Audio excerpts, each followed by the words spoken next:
Hey, everybody. Welcome. So glad to be here with all of you. We've got a very good show tonight, a lot to talk about on May Day Eve. It's going to be fun. So, welcome, everybody. Be sure to tweet this out and invite all your friends. Post this on Facebook, make this a Twitter post, post this on social media, Facebook groups. Bring everybody. We're going to have a very important discussion tonight about what's going on in the world. We're going to engage with some important ideas. It's going to be great. So I just want everyone to enjoy it. Let's do the best we can. It's going to be a great show, and I guess we'll just jump right into the opening. Spoken of the American century. I say that the century on which we are entering can be and must be the century of the common man. A radical redistribution of economic power. I mean, we know that racism is just is a byproduct of capitalism. Everything would be all right if everything was put back in the hands of the people.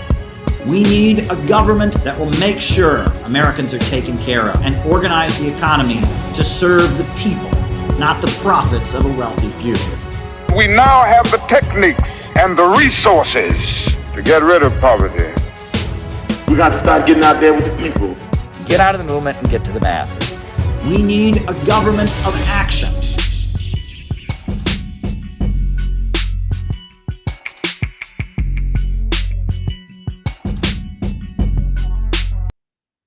Welcome, everybody. So glad to be here with all of you, as I said before. Now, the way this show works is I give my opening remarks, and my opening remarks are followed by a roll call.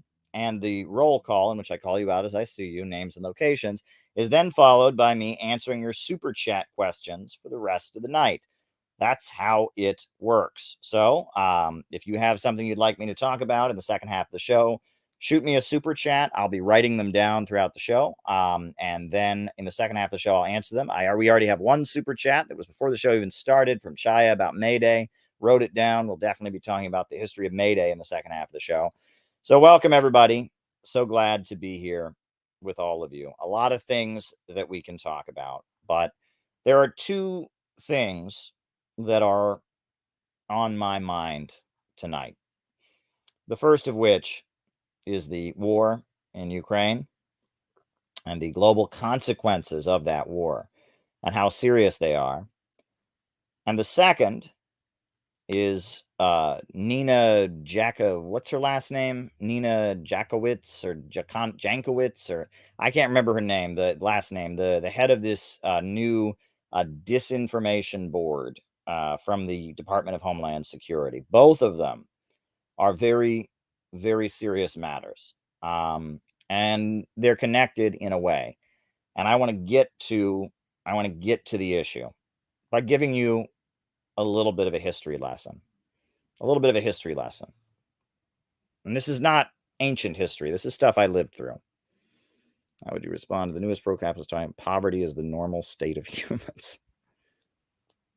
Poverty is the normal state of humans. All right.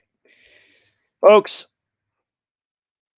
a pivotal year in the history of the world, in recent history, was 11 years ago, 2011. It was a pivotal year in the history of the world. It was also a pivotal year in the history of my life. And I want to go over what happened in 2011 because it's very, very important to understanding what is happening right now. So 2011 was the third year of the first term of U.S. President Barack Obama. Obama had been elected. George W. Bush had been defeated. And Obama's election was seen as a reset. They were going to reset relations with Russia. They were going to reset relations with the Muslim world. George W. Bush had offended the Muslims of the world by calling his war on terror a crusade. Not the kind of words you want to use if you're trying to make friends in the Muslim world. You don't say crusade. And Obama was the first African-American president of the United States. And his middle name was Hussein. And he said a lot of very vague liberal things. He talked about, spreading the wealth around. He said hope and change we can believe in. Yes, we can. Natural and original.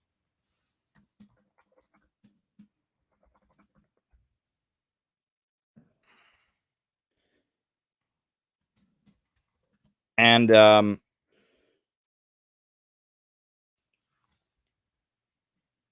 and ETA. And Barack Obama was elected president, and he was elected president just as the U.S. economy was crashing. The 2008-2009 financial crisis happened a few weeks before the election. The U.S. economy was falling apart. Banks were going under. And Barack Obama was coming into office, and they were blaming it all on Bush. They said Bush was a bad president, and the U.S. economy was crashing and burning. And Barack Obama swept into office saying, yes, we can. He was going to make things better. And I wanted to share with you something that I myself experienced, because the summer that Barack Obama was running for president, 2008, I was an intern in Detroit, Michigan. And Detroit, Michigan is a city with a very revolutionary history. During the 1970s, there was a Maoist communist judge elected in Detroit who had the little red book on his stand, on his judge stand, or whatever you call it, in his courtroom. And the mayor of Detroit for many years was Coleman Young, who had been a fellow traveler, like a friend of the Communist Party USA. Was the first African-American mayor of Detroit, had been elected on a platform of opposing police brutality. In Detroit in the 1970s, you had like radical communist breakaways from the Auto Workers Union, the Dodge Revolutionary Union movement, and others. And Detroit is a city with a very radical history. And I was in Detroit in 2008, and Detroit was just economically devastated.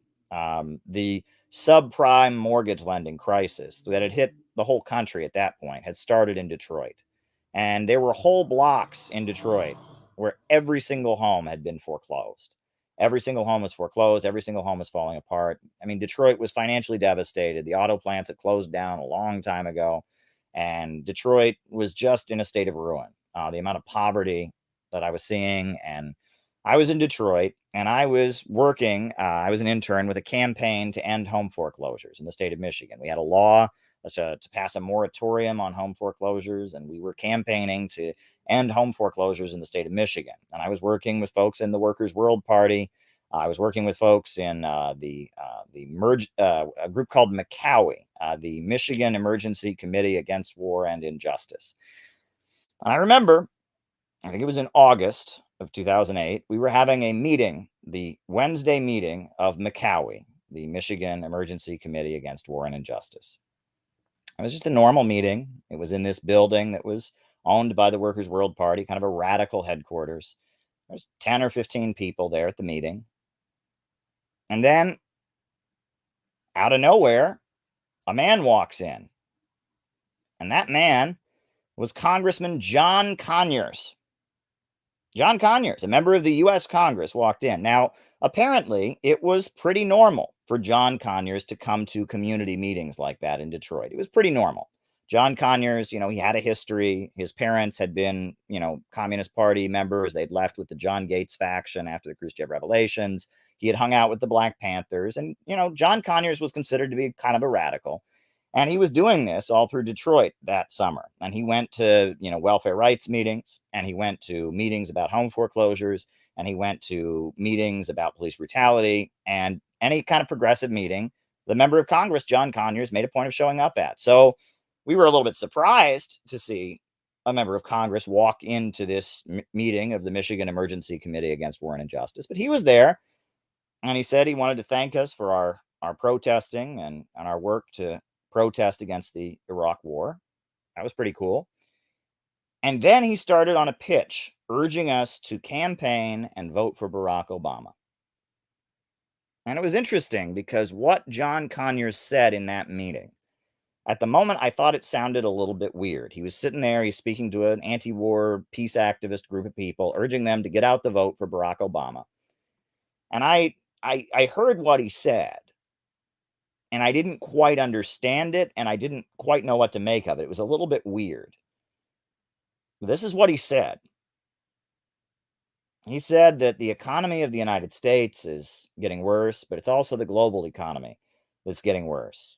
And in the Middle East, because of global warming, there are a lot of droughts going on, and crops aren't growing. There's a lot of unemployment. And in the Middle East, the USA is backing a lot of dictators. He said, and a lot of the people in the Middle East, a lot of the countries in the Middle East are run by dictators. And a lot of times it's America who's supporting the dictators. And when you have a lot of unemployed young men who are very angry, and are hungry, you have a lot of hungry people, you get revolutions, you get revolts, you get people out in the streets. And he said, and that's why we have to vote for Barack Obama, because when there's unrest in the Middle East, this guy Barack Obama, he's not a white man, he's a black man. His middle name is Hussein, and he's somebody who will know how to talk to these young people that'll be in the streets. These young men in the Muslim world, they're going to be angry, that are going to be unemployed. Barack Hussein Obama, he's going to know how to talk to them. He's going to make sure that America can relate and listen to these young people that are in the streets. And so if you want peace, you've got to vote for Barack Obama. It's really important that Barack Obama be elected president. Now, at the time, I thought that was a very, very, very strange argument. I mean, I knew that there was an economic crisis, and I knew that in the Middle East, there were problems, but I did not know what he was getting at. That, I mean, we got to have a president who can relate to these young people that are in the streets if we want to have peace. It was one of the weirdest campaign pitches I had ever heard in my life. And he was speaking to a peace group, a group of peace activists, some old boomers from the 60s who'd marched for peace, people in the black community, socialists, people that were with the DSA. It was just this anti-war meeting. And he's there making this pitch saying that, there's a lot of unemployed young men in the Middle East, and there's a lot of droughts going on. There's a lot of unemployed people. And it's really important that we have a president who can relate to these young men. And Barack Hussein Obama, not a white man. Barack Hussein Obama went to a Muslim school when he was a kid. Barack Hussein Obama, his middle name's Hussein. He can relate to these young men. And it's important that we elect him. Well, I mean, I didn't vote for Barack Obama. I voted for Cynthia McKinney in 2008. She was the Green Party candidate. The Workers' World Party didn't endorse Barack Obama. But that was a very odd pitch to make. An extremely odd pitch to make. And it was also it wasn't completely normal for a member of the U.S. Congress to come to an activist leftist meeting like that. He was only there for about 6 minutes. He walked in, he said this, and then he left. I mean, it was it was just a in and out kind of thing. It was weird. Well, fast forward to 2011. In 2011, we knew what he was talking about. In 2011, we were the third term into Obama's presidency, third year in Obama's presidency. And in Tunisia, a dictator who was aligned with the United States, Ben Ali, the dictator of Tunisia, was being overthrown. And there were thousands of people in the streets. And it started with a fruit seller who had lost his business, lighting himself on fire and committing suicide in a very public way. But not just that. It started with this fruit seller who had lost his business, killing himself, video recording himself lighting himself on fire. And that video went viral all over Tunisia. And somehow the algorithms on Facebook and on YouTube made this video of this fruit seller pouring gasoline on himself and striking a match and burning himself alive. They made it go viral. Now, I don't know how that happened, because I believe it violates YouTube and Facebook and Twitter and all their terms of service to have suicide videos. You can't put a snuff film on social media, but somehow it went viral. And all the people of this region saw it, and they were protesting. And in early 2011, the government of Tunisia fell. All right.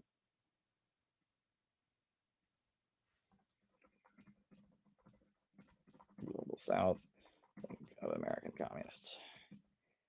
And we thought it was great. I was an activist in one of these irrelevant small leftist sects. And we thought that was great. We thought, Ben Ali is a U.S.-backed dictator, and this is the people standing up against austerity. We thought this was tremendous. Then a few months later, the protests in Egypt started, and Hosni Mubarak was seen as a US-backed dictator, and the people were in the streets against Mubarak. And we thought that was great as well. Free Egypt. The people are out in the streets, and we thought that was great. And there was protests around Egypt. And pretty soon there were protests all over the Middle East. They called it the Arab Spring that was happening. And we thought it was great. We thought it was just tremendous. We thought it was great. We thought it was really, really awesome. We just thought this is the movement of the people. And at the same time, there was a protest movement in Wisconsin against an anti-labor law, against an anti-union law, a right to work, so-called right to work law that would take away the ability of unions to collect dues. And so, they were occupying the Wisconsin state capitol, and we thought these two movements were the same. In Wisconsin, in the state capitol building, they had signs, "Fight like an Egyptian," and we thought these two movements were the same. And social media was promoting both of them. And Barack Obama was promoting both of them.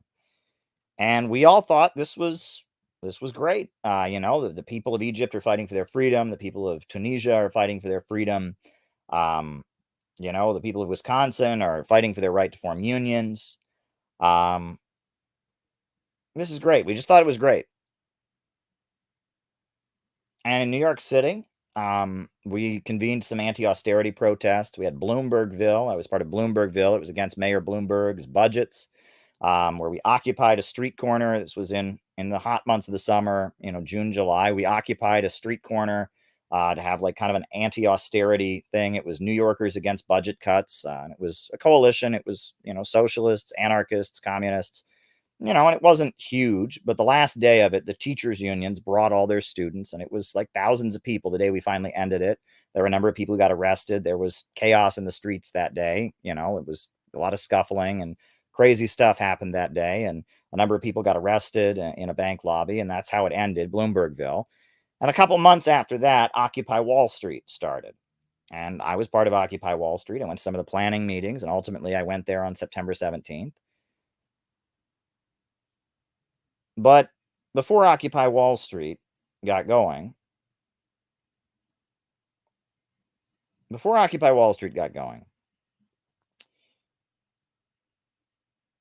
there was something else happening, which was that in Libya, there were protests against the Libyan government.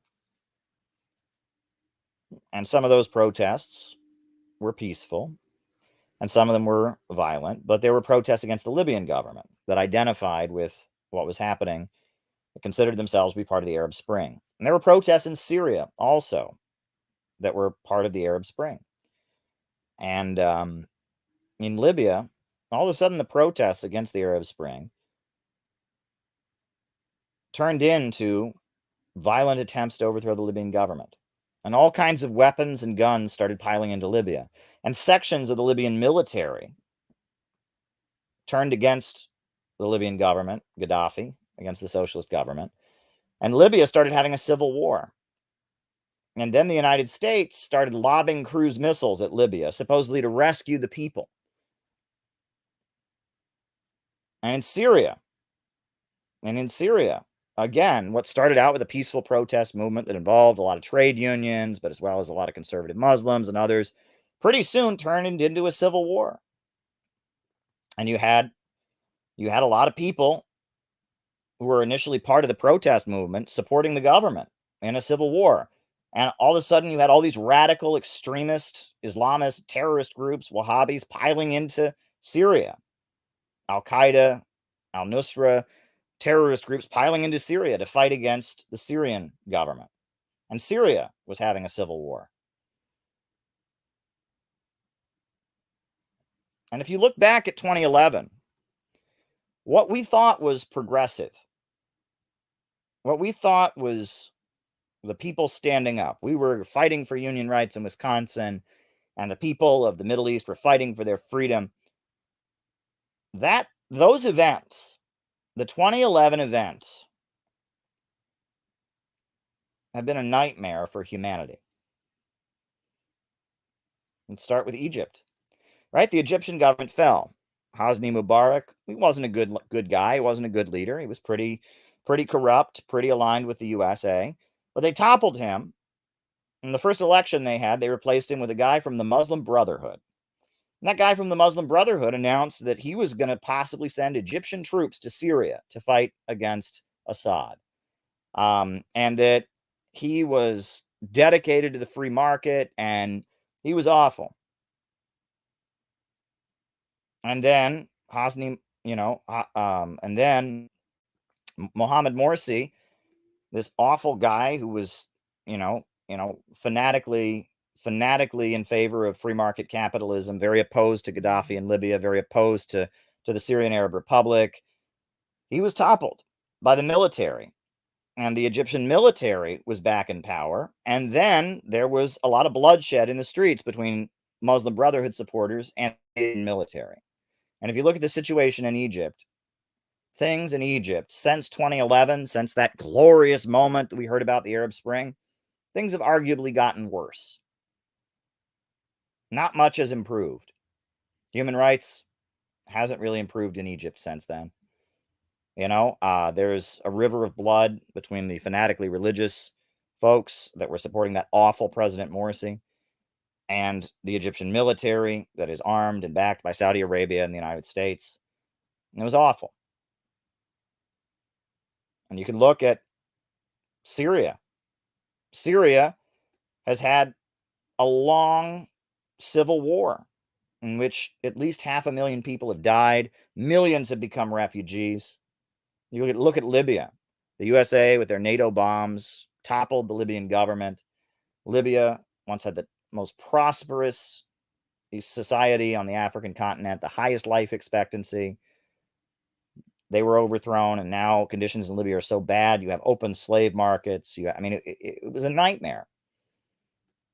In Bahrain, the people of Bahrain saw the Arab Spring happening, saw that other Arab peoples were fighting for their rights. So the people of Bahrain rose up and they overthrew the king, the dictator imposed on them by Saudi Arabia. And so Saudi Arabia invaded Bahrain, and they slaughtered the people of Bahrain in the streets, and they put the dictator back on the throne. And U.S. media said nothing about it. They pretended it didn't happen. And in Yemen, the people went out into the streets and they toppled the government of the President Saleh, the longtime dictator. And they were excited. They toppled him, but then Saudi Arabia, they forced an election with only one candidate on the ballot. And Saudi Arabia put their candidate, their guy, Mansour Hadi, in charge as the dictator of Yemen. And you look back on those events of 2011, what happened? What happened? The government of Tunisia fell. The government of Egypt fell. The government of Libya fell. The government of Syria was cast into a civil war. The government of Bahrain fell and then was reinstalled. The government of Yemen fell, but then immediately had a new puppet of the United States and Saudi Arabia imposed on them, and a civil war started among the people. What was going on in the Arab Spring? What in the world was going on? I'll tell you what was going on. The economy, the global capitalist economy, had crashed. And John Conyers was right. John Conyers was absolutely right about what was happening. There was an economic crisis that had happened. There were millions of unemployed young people in the Middle East. The crops were failing because of global warming and because of drought. In Libya, they weren't failing because they had the great man-made river, which was a huge, irrigation system, the biggest irrigation system in the world, built by Gaddafi. But everywhere else, crops were failing, and rural people in the Middle East were moving to the cities and begging for food. And in Egypt, they were living in graveyards.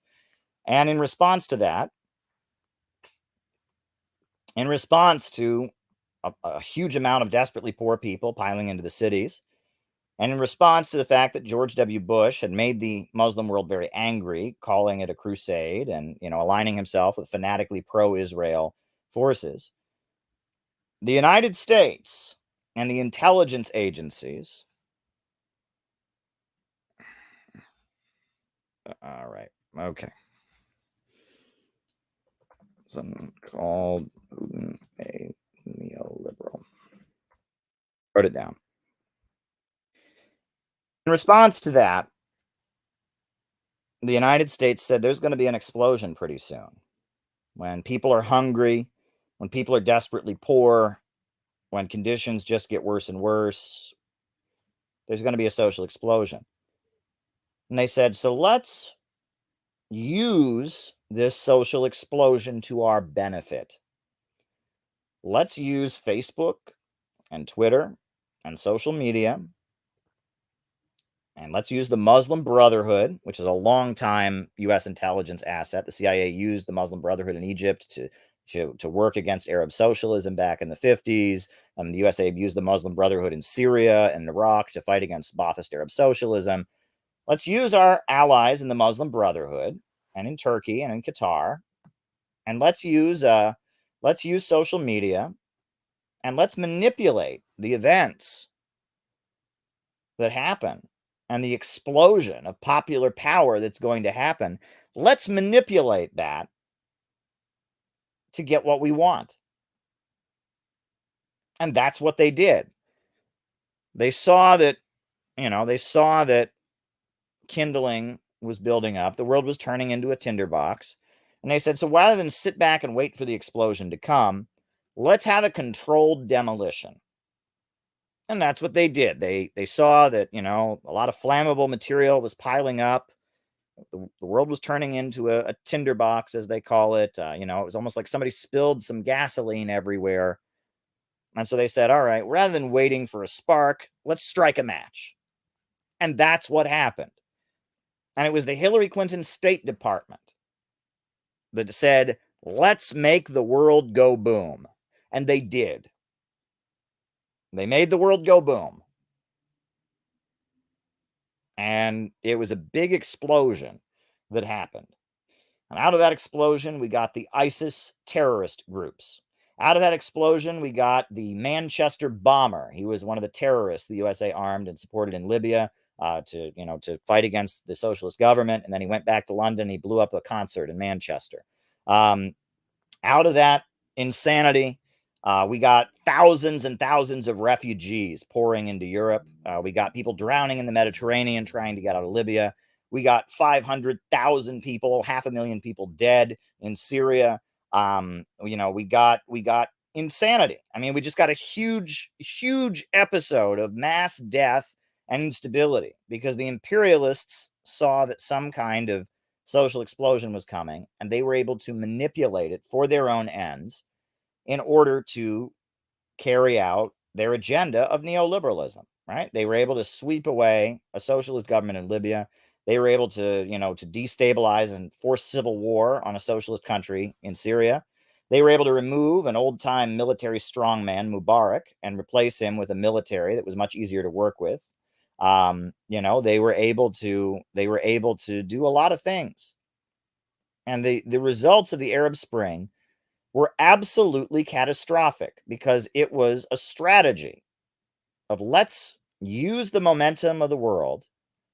Let's use the natural results of bad conditions and the breakdown of capitalism. Let's use the spontaneous anger of the people to further the agenda of the empire and of Wall Street and London. And that's what they did. That's what they did. And we were still stuck. We were still thinking like the 1960s. We were still thinking that when the people are out in the streets fighting US-backed dictators, this is going to lead to a socialist revolution. It didn't lead to a socialist revolution. Arguably, the explosions of the Arab Spring made things worse.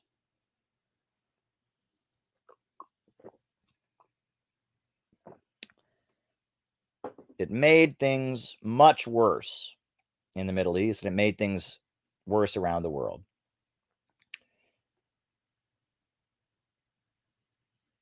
And we know that the U.S. State Department that was directed by Hillary Clinton at the time had a lot to do with the events playing out as they did. Now, we'll know much more of the whole story in the future, but this is what we know now. We know that a former member of Google Alphabet, a former, corporate executive from Google, was working in the Hillary Clinton State Department. His name was Jared Andrew Cohen. And Jared Andrew Cohen was frequently going to Twitter with instructions about how to manipulate the algorithms to help U.S. foreign policy. He went to Twitter in 2009, right after the election, and told Twitter to manipulate the algorithms to support destabilizations and protests in Iran. He did this without talking to Barack Obama. Obama heard about it, tried to fire him, and Hillary Clinton stepped in and protected Jared Andrew Cohen, and he stayed in the administration. And throughout the administration, Jared Andrew Cohen was working as the State Department representative for Silicon Valley. And he was working with all the social media giants. He was working with them to maneuver and manipulate events. We know this. And that Al Jazeera, the TV network from Qatar that is tied in with the Muslim Brotherhood and the US government, they were all maneuvering and manipulating to make the events of the Arab Spring work in the favor of US imperialism. And it worked. It worked. It worked very, very effectively. And the results of the Arab Spring have been catastrophic. Catastrophic for the world. And if we look into what the forces in the Hillary Clinton State Department believe, we can now understand why they did that. One of the most important ideologues and theoreticians of the Hillary Clinton State Department is Anne Marie Slaughter. And the moment when Trump was elected, Anne Marie Slaughter was hired by the Council on Foreign Relations to publish an article. They had a special issue of Foreign Affairs magazine called The Power of Populism. And Anne Marie Slaughter, the intellectual of the Hillary Clinton State Department, laid out what was going on. She said there's a battle in the world between the open international system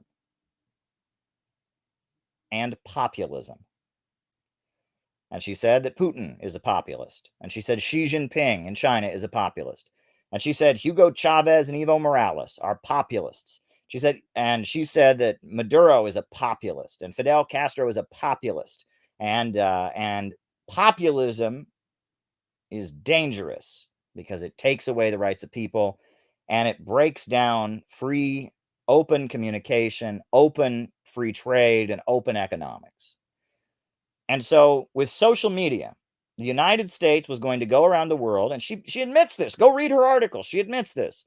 The United States was going to go around the world unleashing unrest and revolution and chaos in order to fight for the open international system, the open global market, free trade, free information. That's what they said. They basically were planning to foment a mass episode of unrest and chaos and instability in order to enable global capitalism to rule. This is admitted now. I lived through all of this. And at the time that it was happening, we were confused as hell. We were following an old script from the 1960s.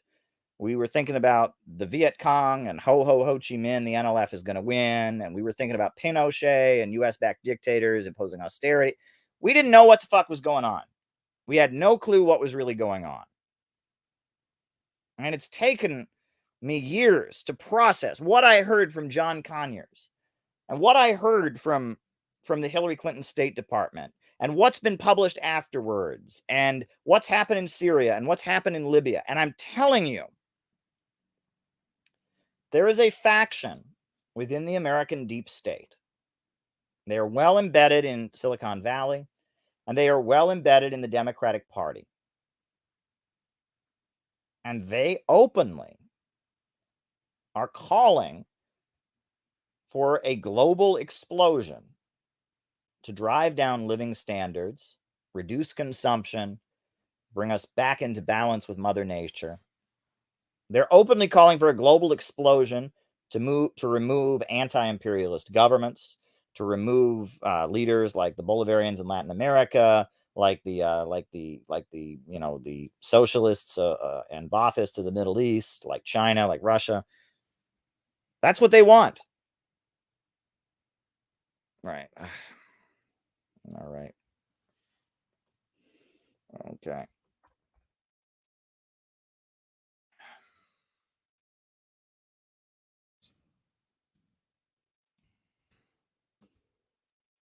what they want. And that's what they're doing. And they are actively doing this. And that as Barack Obama left office, you'll notice he fired Hillary Clinton as his Secretary of State. And in his second term, he brought in John Kerry as his Secretary of State. And John Kerry focused on trying to pick up the pieces from what the Hillary Clinton State Department had done. John Kerry focused on trying and ultimately establishing diplomatic relations with Cuba. John Kerry focused on the Iran nuclear deal. And that the second term of Obama was much calmer because Hillary Clinton was removed. And they asked Barack Obama when he left office, in many interviews, they asked him what he thought his best moment as president was and what his worst moment as president was. Very interesting. Many times Barack Obama said his best moment as president was in 2013 when he didn't send cruise missiles to Syria, when he didn't bomb Syria, when he got Syria to give up their chemical weapons and join the Organization for the Prohibition of Chemical Weapons. That was his best moment, when he didn't bomb Syria.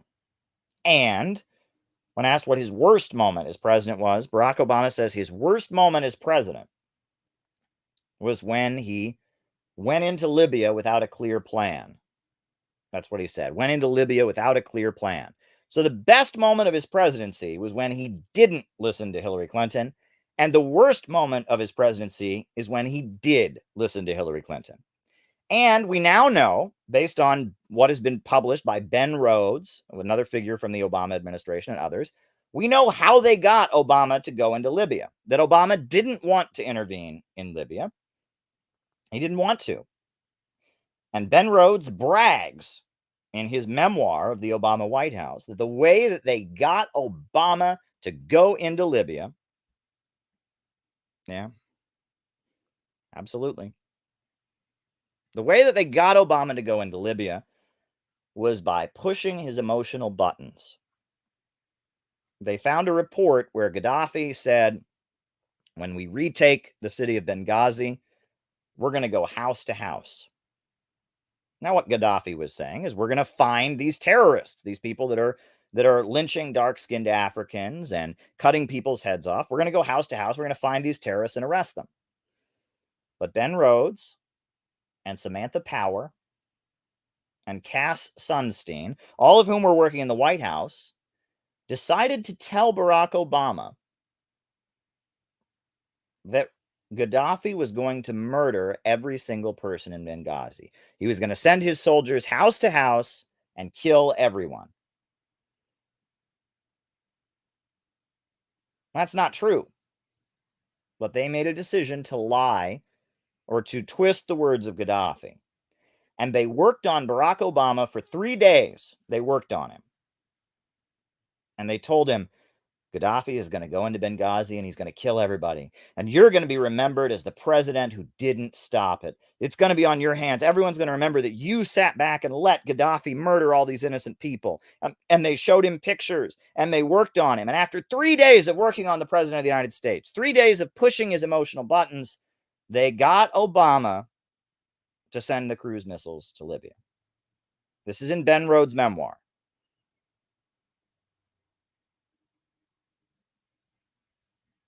I'm telling you, this is historical fact, right? I lived through this history. I was an activist in this history. In 2013, when Obama was thinking about sending cruise missiles to Syria, I was on CNN. You can look at my CNN appearance. I was a guest on CNN representing the International Action Center of former U.S. Attorney General Ramsey Clark. I was on there urging the U.S. government not to do it, representing the Hands Off Syria movement. You know, I was part of setting up a meeting at Riverside Church with former Congresswoman Cynthia McKinney during the Libyan War. I lived this history, and I'm telling you what happened. And this might sound just like some kind of crazy history lesson, but I'm telling you this history because it's important. Because what's happening now is an amped up version of what happened in 2011. There is a sinister faction, it's long time existing, of occultists, New Agers, Malthusians in the CIA. people that, I mean, I've oftentimes pointed toward the spiritual advisor of Al Gore, Marilyn Ferguson. Marilyn Ferguson wrote a book called The Aquarian Conspiracy. Marilyn Ferguson was hired. She was employed by the Stanford Research Institute, which is a well-known CIA front in California, where the CIA does research. Oh, okay. I'll write that down. Never mind.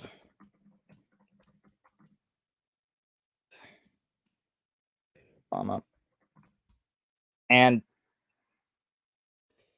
Anne-Marie Slaughter, this new age occultist guru who, was experimenting with psychic powers and, of course doesn't, silly new age guru, silly stuff.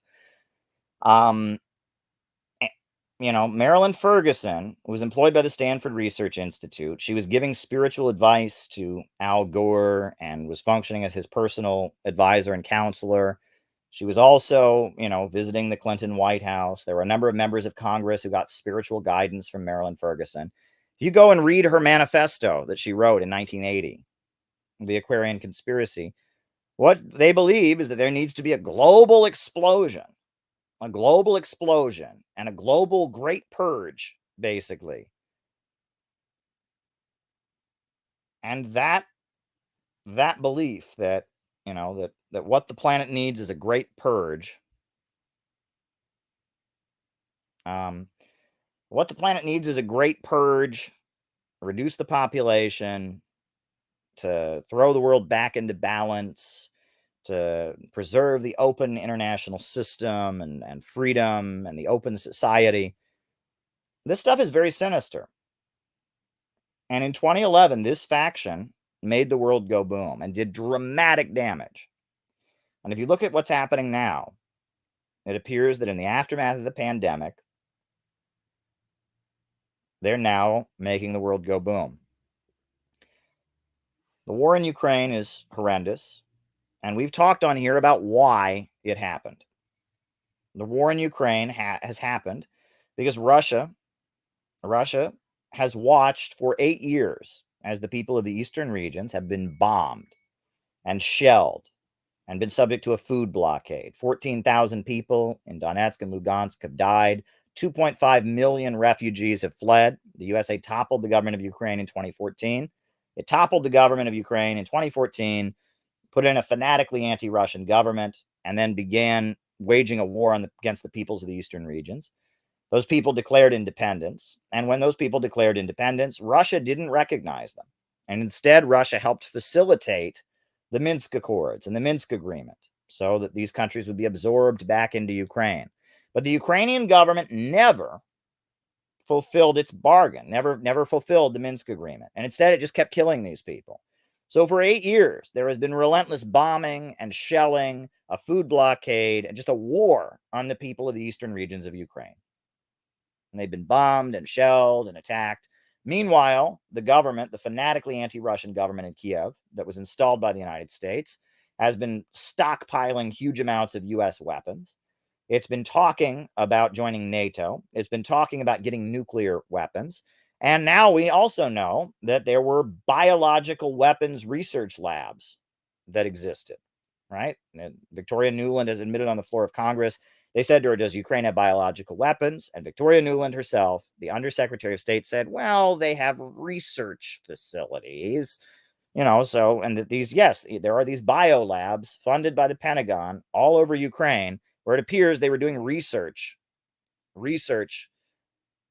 on how to develop biological weapons. And on top of that, the evidence that Russia has put forward, they're doing experiments on disabled people, injecting them with germs just to see what happens. Just disgusting Nazi-like things the Ukrainian government's been doing. So after so long, Russia has no choice, and they've decided to intervene. Any country would stop this. If this was happening on the border of the United States, you can bet the United States would intervene. And so Russia has sent its military to intervene. And so now it appears the leaders of the United States and the leaders of Britain have basically decided that what they are going to do is they are going to use this war and this conflict, as well as the economic problems of the pandemic. People talk about the Great Reset. They are going to use this to create a global explosion to secure their monopoly and their rule over the world. They see this as the moment to create some kind of Gotterdammerung. Because right now, there is going to be a global food crisis. And they acknowledge this. It's not a secret. Joe Biden has admitted there's going to be food shortages. Folks, Russia is the top exporter of wheat in the world. There's not a single other country that exports wheat. But because of the pandemic, Russia won't be able to export wheat. Because of the sanctions imposed by the United States, Russia's not going to be able to export wheat. Meanwhile, Ukraine is, it's the breadbasket of the former Soviet Union. It's a huge farming region, right? A lot of wheat is produced in Ukraine. Their harvest is going to be 50% of what it normally is because of the fighting that's going on in the country. Meanwhile, Russia's fertilizer that they are sending all over the world, many countries, import fertilizer from Russia, they're not going to get it. They are not going to get it. They're not going to get it because of what's going on. Yeah.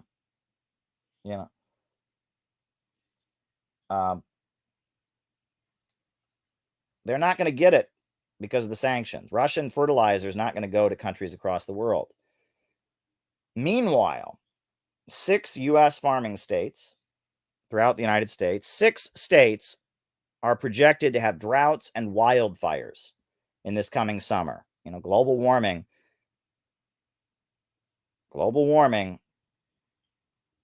is coming. There is a food crisis rumbling from below. They are getting ready for a food crisis. And this is shocking to me.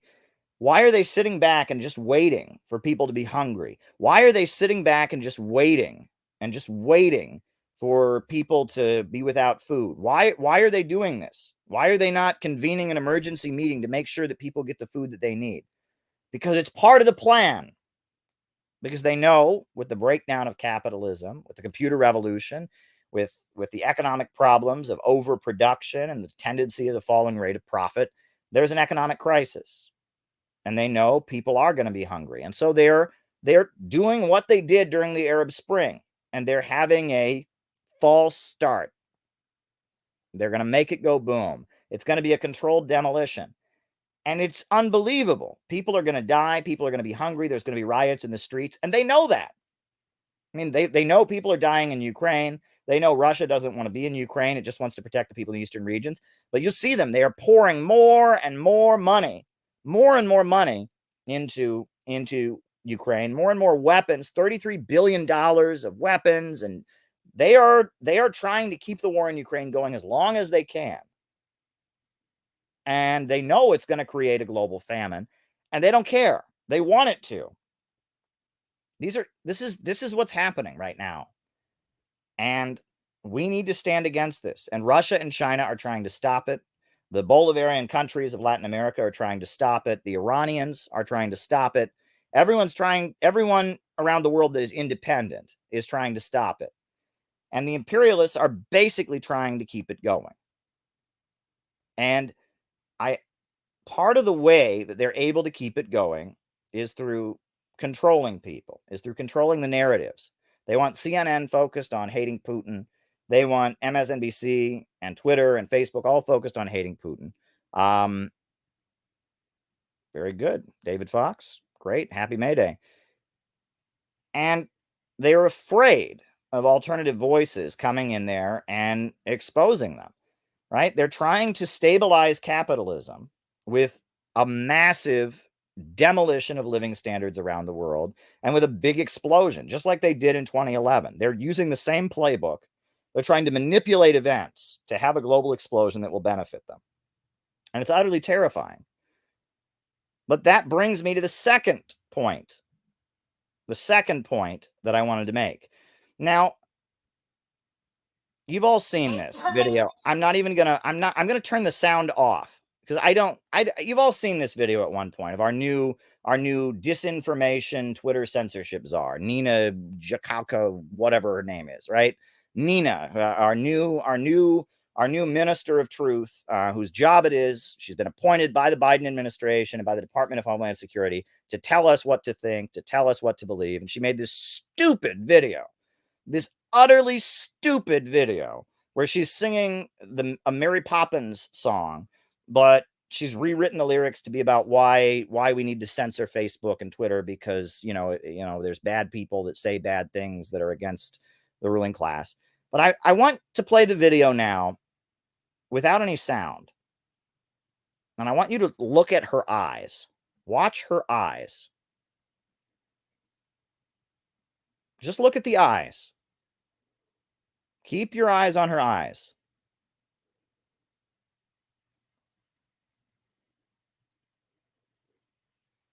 What do you see in those eyes?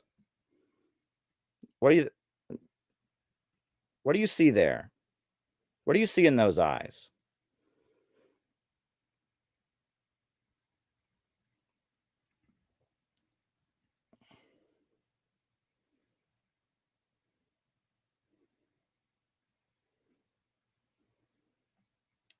Those eyes aren't moving very much, are they? It's not much moving in her eyes. Right? The blinks are a little controlled and slow.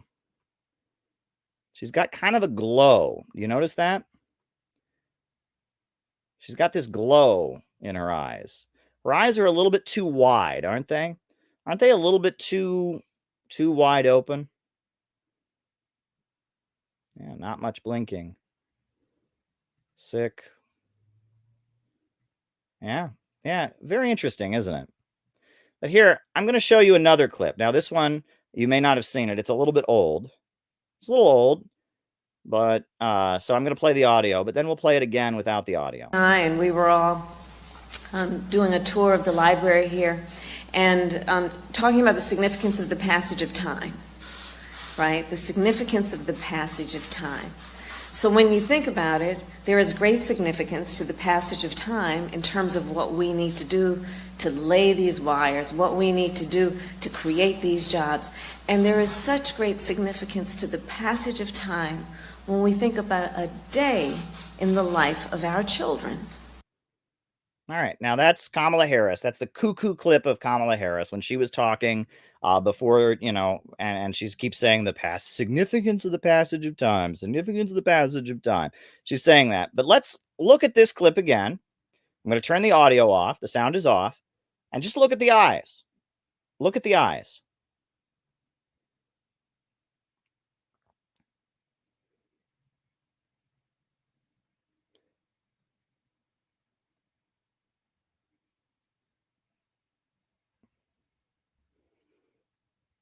Look at those eyes.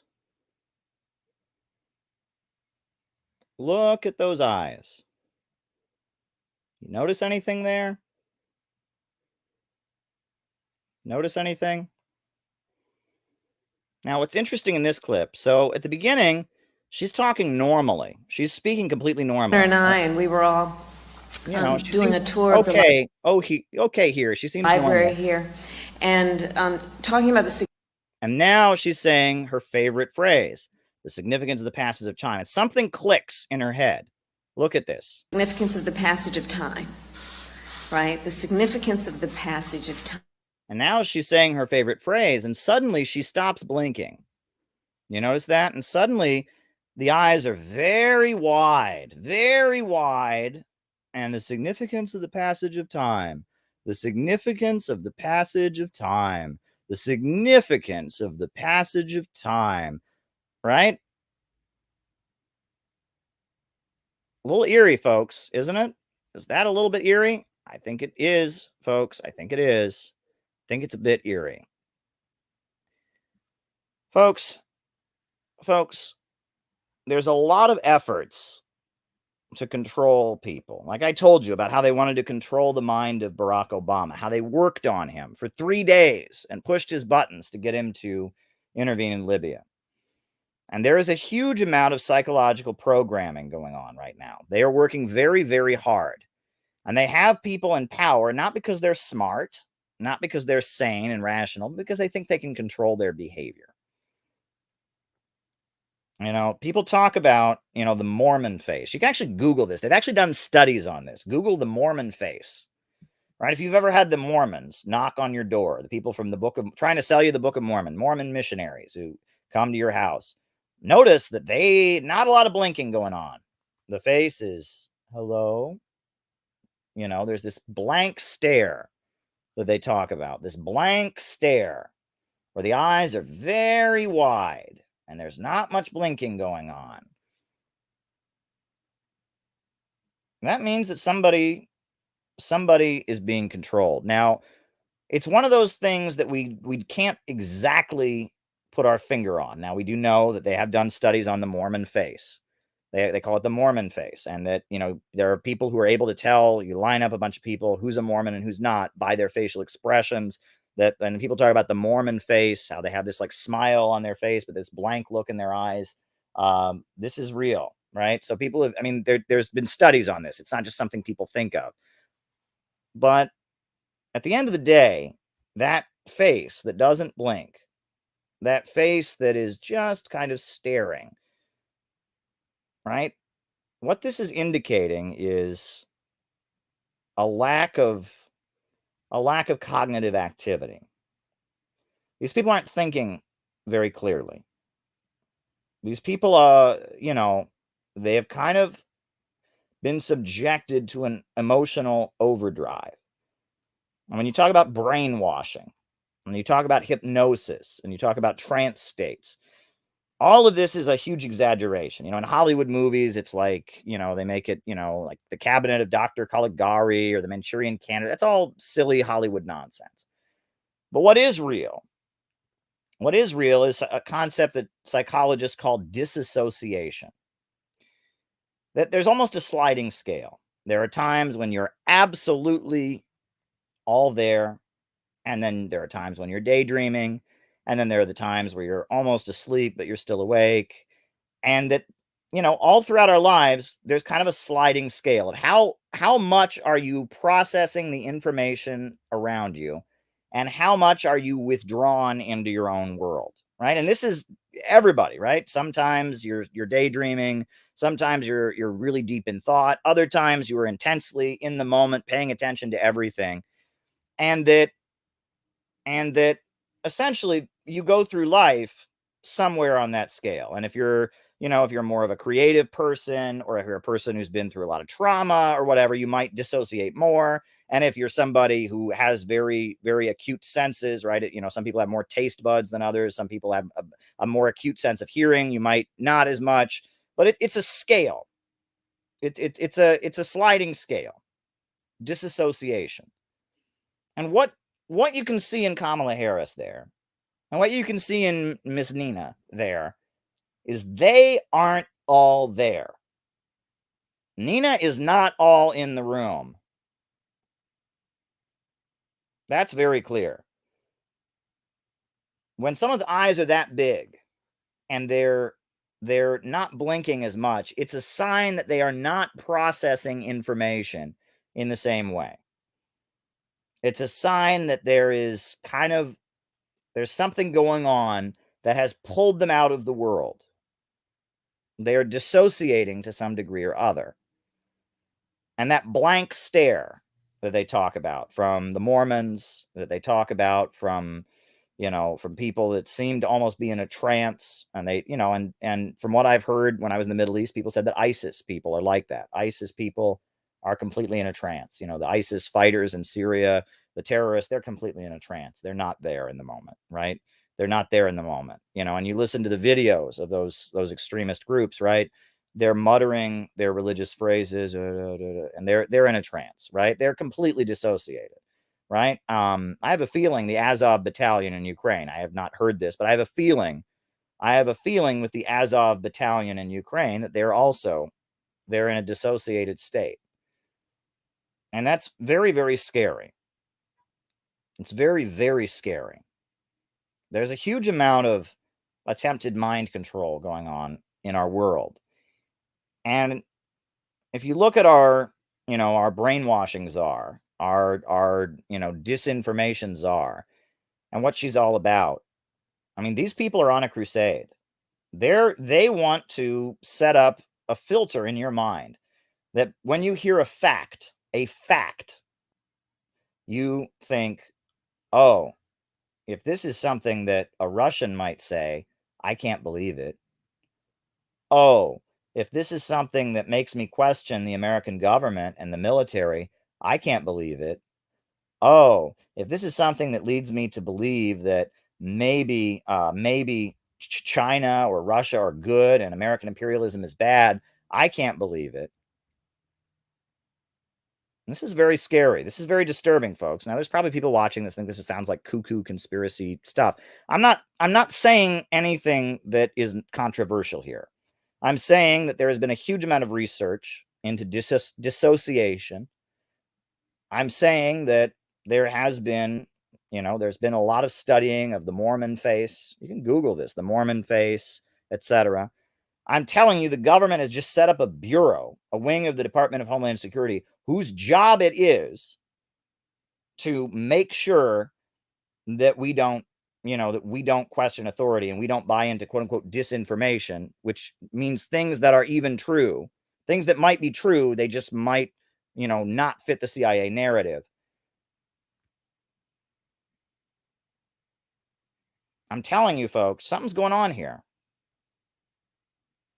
Something's going on here. And you're going to be hearing a lot more from me about this. This is just the tip of the iceberg. One of the projects of the Center for Political Innovation is going to be combating woke brainwashing and de-wokeifying, figuring out methods to get people out of that state of mind that you just saw on Kamala Harris's face, that you just saw on Nina's face. These people are not processing information clearly. They're not thinking, and they have been subject to a kind of emotional overdrive that has enabled them to be controlled by somebody else. And we are going to figure out some kind of mechanism for protecting legit anti-imperialists and leftists from this kind of crazy insanity, because it's extremely dangerous. It's extremely dangerous. And, we are fighting for socialism. We're fighting for a society where the banks, factories, and industries and major centers of economic power are controlled by the people. And we're fighting for a society where the profits of a wealthy few no longer come first, but instead the will of the people comes first. We're fighting for economic growth. We're fighting for a government of action that will fight for working families. And at this point, one thing that we are going to raise is going to be talking about this food crisis. This food crisis is very, very serious. And when it comes, people are going to see what I'm talking about. It'll probably hit gradually. It won't hit all at once, but it's going to come. I mean, all the signs are there. Our world leaders are admitting it. But what we should be doing is showing people what could be done if we had a government that served the people, if we had a working class government. And we're going to be showing people what could really be done. I mentioned that Libya, prior to the bombing, had the biggest irrigation system in the world, the Great Man-Made River. Gaddafi and the socialist government built the biggest irrigation system in the world. And they greened the desert, and they grew their own crops. It was amazing what Islamic socialism did in Libya. Had the highest life expectancy on the African continent. As John McCarthy put in his super chat, he was talking about expanding that economic independence to the African world with an independent African currency. The socialist government of Libya was toppled. But one of the things that the socialist government of Libya was famous for was its great construction projects. So right now, with 6 U.S. states that are facing droughts, 6 U.S. states that are facing potential wildfires, one thing that the Center for Political Innovation is going to demand, and we're going to raise, is that instead of sending more weapons to Ukraine, instead of deploying military forces around the world, Joe Biden should be building a great irrigation project here in the United States. Global warming is going to make this problem of droughts and wildfires more intense. It's only going to make it more intense. And so at this point, we are drawing up a proposal for what we're going to call the River of Life. The River of Life, for a massive irrigation project to bring water to the farming belt of the United States, to Nebraska, to Kansas, to Montana, to Idaho, to Utah. A great irrigation project, the River of Life, to rejuvenate the United States of America. Hire thousands and thousands of people who are out of work, hire all kinds of engineers and scientists, and build the River of Life. And the River of Life won't just be about farming, and it won't just be about irrigation. It'll be about bringing the economy back to the Rust Belt. It'll be about bringing jobs and communities and schools. It'll be about bringing hospitals. The River of Life will be the first stage in bringing rejuvenation to America. A massive construction project to save the United States, to save the heartland of the country, and to rejuvenate and bring life with water back to the country. And we're going to bring that proposal. And we're going to say, if Joe Biden really cared about the people, this is what he would do. And this is how to really be a communist. This is city building socialism. Because if we just went out and said, burn it down, tear it down, who cares? They're already doing that.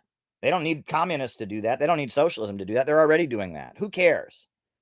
But if we go out and show people what could be done with a working class government, with a government of action that fought for working families, then we're making a contribution.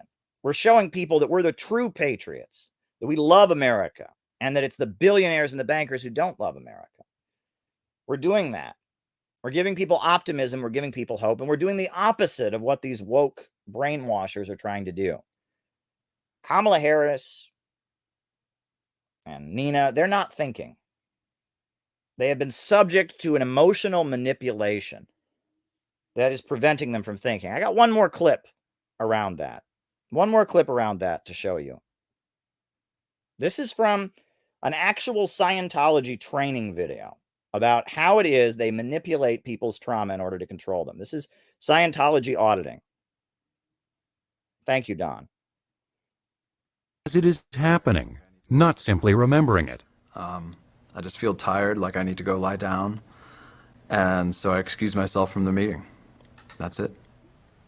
I understand. Have the pre-clear go back to the beginning of the incident again and recount it. Each time the pre-clear goes through the incident, its negative influence over him is reduced. Go back to the beginning and go over it. Pick up whatever additional data you can contact. Notice new data is surfacing. Okay, I'm at a meeting at work with the marketing department. We're going over a... So basically, they're having him remember a painful thing that happened to him. And they're having him go over it, over and over again. They had him go over it once, and she's saying, now go back to the beginning and give me more detail. Series of new ads, and I'm feeling really stressed out. I'm thinking to myself, this stress is killing me, and I just feel like I need to lie down. Good. Go back to the beginning and go over it. Pick up whatever additional data you can contact. The auditor is listening for new information coming out of the incident. As long as new data is coming out, the incident is reducing and should continue to be run. Oh yeah, an ambulance drives by outside, and one of the guys goes up to close the window, and I remember thinking to myself, I'm so tired. My eyes are so tired, it's like I can't see.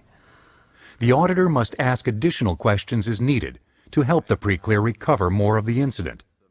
Questions such as, what do you see, what do you hear, or what do you smell, can be asked to help the pre-clear. They're basically driving him to relive this traumatic, painful memory as clearly and as much as possible, right? They're re-traumatizing this person, right? He remembers it, but they're asking him to bring forth every possible detail. They're cementing it in his mind. All right, what do you see? I see the guy closing the window. I see the marketing people looking at me. I see the ad layouts on the table. A secretary comes in and spills coffee all over the place, and I'm just feeling so tired. I just feel like I need to go lie down. Good. Go back to the beginning and go over it. Pick up whatever additional data you can contact.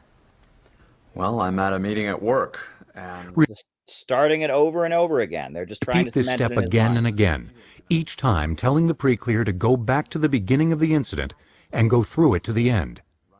Continue to run the incident until the pre-clear is cheerful about it.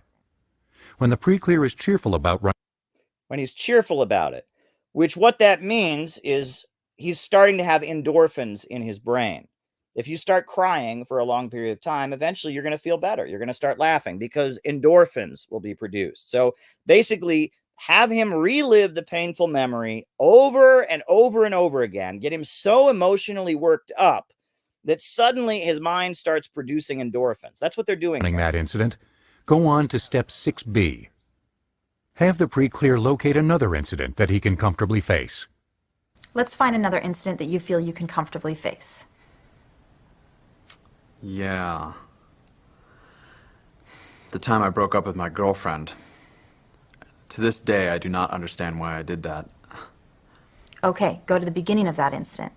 Okay. Audit this new incident by continuing the procedure with step 5, followed by step 6A. All right, go through the incident and say what's happening at. So, as you can see, this is a method of getting someone into that state of mind, getting the painful memories they have, the trauma that they have, to be so intensely amped up in their mind that it takes away from their cognitive ability. It pulls them out of their space. This is a mind control technique, and it's very, very sinister.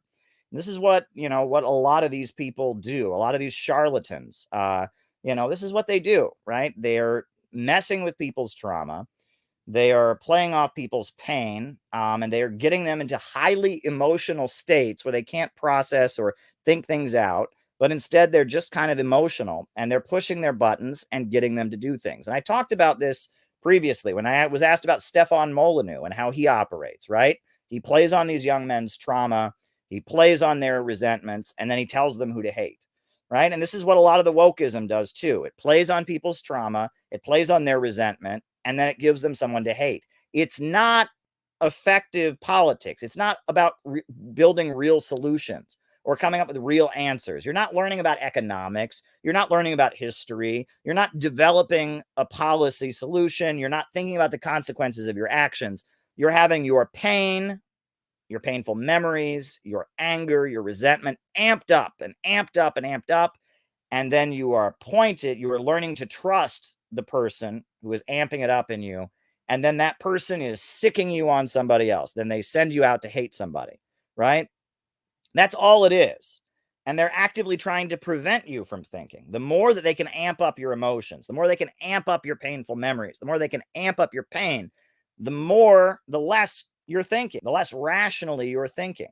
And the more they can get you in kind of a dissociated state of mind where you're not thinking clearly, where you're just wrapped up in your emotions, where you're just feeling that pain, the more they can do that, the more they can pull you out of reality. So basically, you're just going to follow orders. This is very, very dangerous. And this is what they are doing. And this is why it's so dangerous. And this is how you can understand how our leaders are capable of doing the insane things that are happening. They're not sitting there thinking there's a global food crisis about to happen. We ought to do something about it. Oh, if we don't de-escalate with Russia, the wheat's not going to get exploded. They're not thinking about it, right? They're just playing on painful memories, anger. Somehow that anger is connected to Putin. And in Kamala Harris's case, you can read my whole book about her past and her history and how they've done it. This is how it works. This is how it works. They are amped up into an emotional state. They're pulled out of reality, and then they're attacked. And this is really, really dangerous. And our job is to get revolutionaries to think. Our job is to get the broad masses of people to think. You know, there's been many things written about socialist revolution, how socialist revolutions happen. And one thing that people have said that almost defines socialist revolutions is that people who normally wouldn't think are forced to think. That the questions wrangling before society, the burning questions of the moment, become inescapable. Average people have no choice in a revolutionary situation but to say, what am I going to do? They're presented with options. They're forced to think about the state of affairs in the country. They're brought into the political process and they begin to take history in their hands. Revolutionary movements are generally about awakening people's consciousness, awakening people's intelligence, not getting people into a dissociated state where they can be manipulated, but the opposite, getting people to say, oh my God, what's happening in my community? What's happening in my neighborhood? We got to do something about it. We got to draw up a plan. And the process of a revolution involves building Soviets and community assemblies, right? Or Bolivarian circles like they have in Venezuela, or Basij councils like they have in Iran that were the basis of the Iranian Revolution. In a revolutionary situation, people are widely awakening because whatever gets them through life, whatever keeps them locked out of politics, suddenly the blinders are lifted and they're drawn in and they're forced to take things up. And that's why I maintain that despite the fact that Iran and North Korea and China and countries like don't have the same level of human rights we have in the West, those governments are more democratic.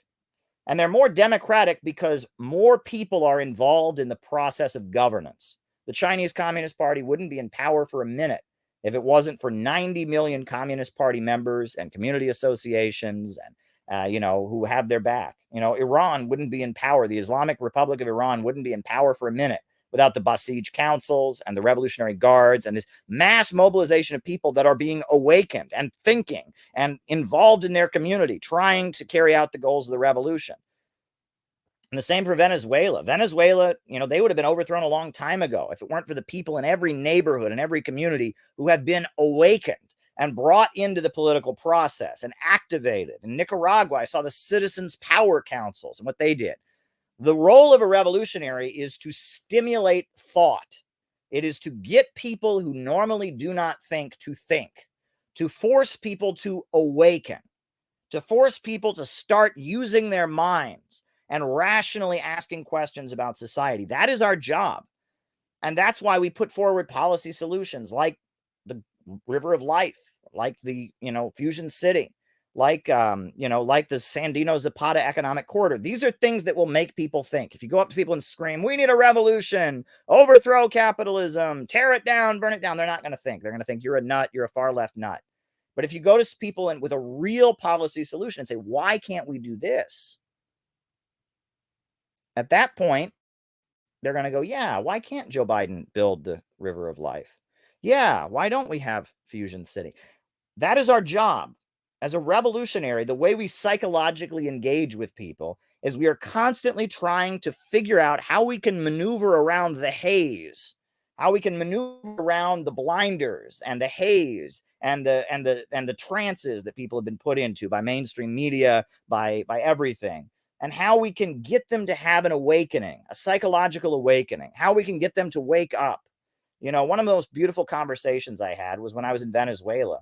I talked with a young woman who was part of a Bolivarian commune, Bolivarian Colectivo, and she talked about how they listened to Hugo Chavez on television, and they read books with him, and he told them to read Les Miserables by Victor Hugo, and he read them a chapter, and the whole country would read it with him on television, and how in so many ways Chavez was engaging with the youth and the people of Venezuela and encouraging them to think and getting them to read books they'd never read before and getting them to engage politically.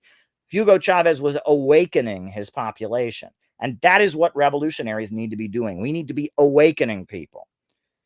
But the wokes are doing something different.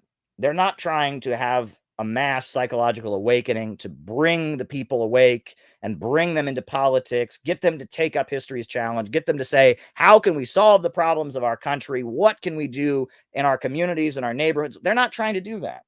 The wokes are trying to cultivate a a group of fanatics, a counter gang. They're looking to cultivate a group of people that are full of rage that they can use to attack their enemies, that they can use to, to carry out mass destruction.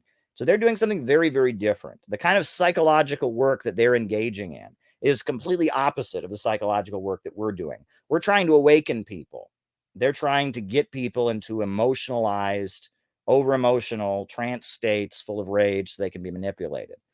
And it's important to think about this. When you write an article, when you give a speech, when you make a tweet, when you put something on social media, don't just think about what you're saying and what cause you're supporting, but think about what impact are you having on people.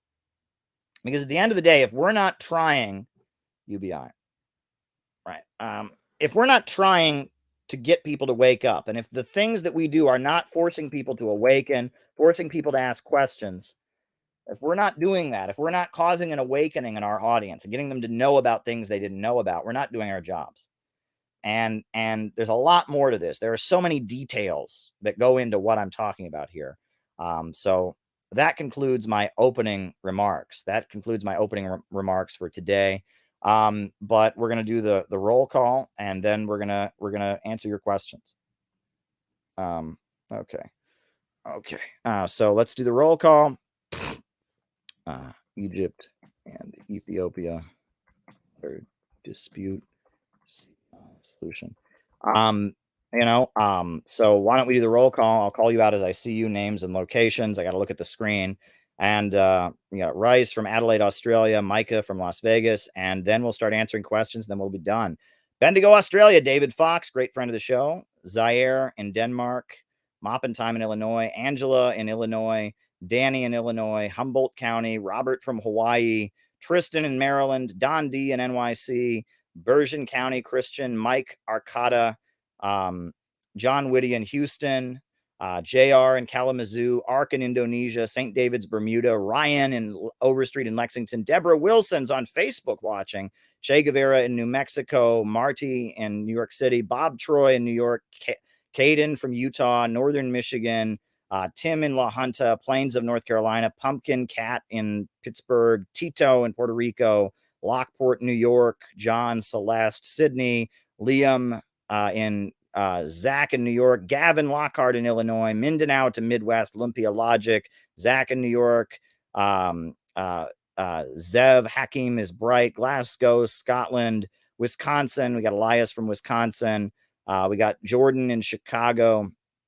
Very, very good. Very, very good. Jody from Wisconsin, Nathaniel from Washington State. Good times, folks. Good times. Good times. Kieran from San Diego. Thank you for the super chat, Kieran. Always appreciated. Ryan from Wakanda. Sam Netton in Chicago. Great stuff. Go subscribe to his new YouTube channel, Historical Progress. It's really awesome. He's putting a lot of great clips out. Go subscribe to Historical Progress. Great stuff. We got John Kemper in Chicago. We got Kayla Gray, San Antonio. We got Adrian in Spain. We got Mohsen from Iran.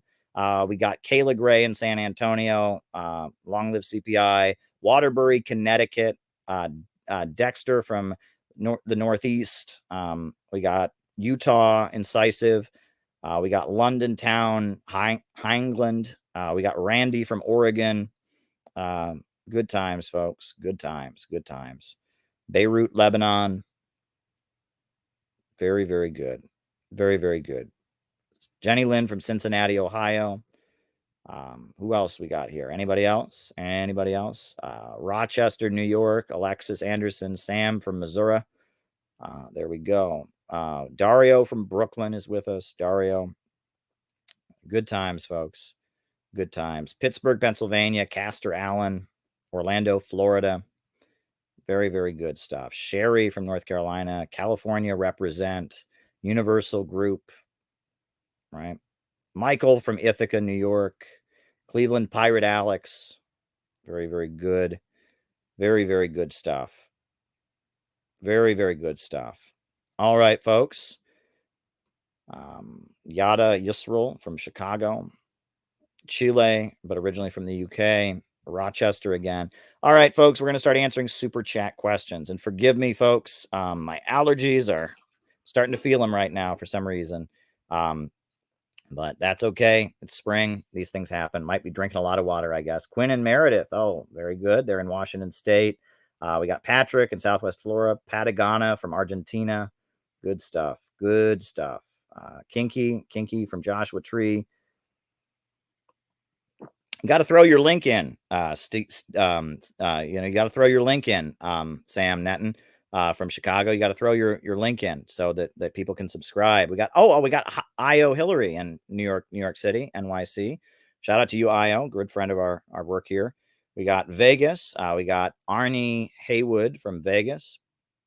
All right, very, very good. There we go. All right.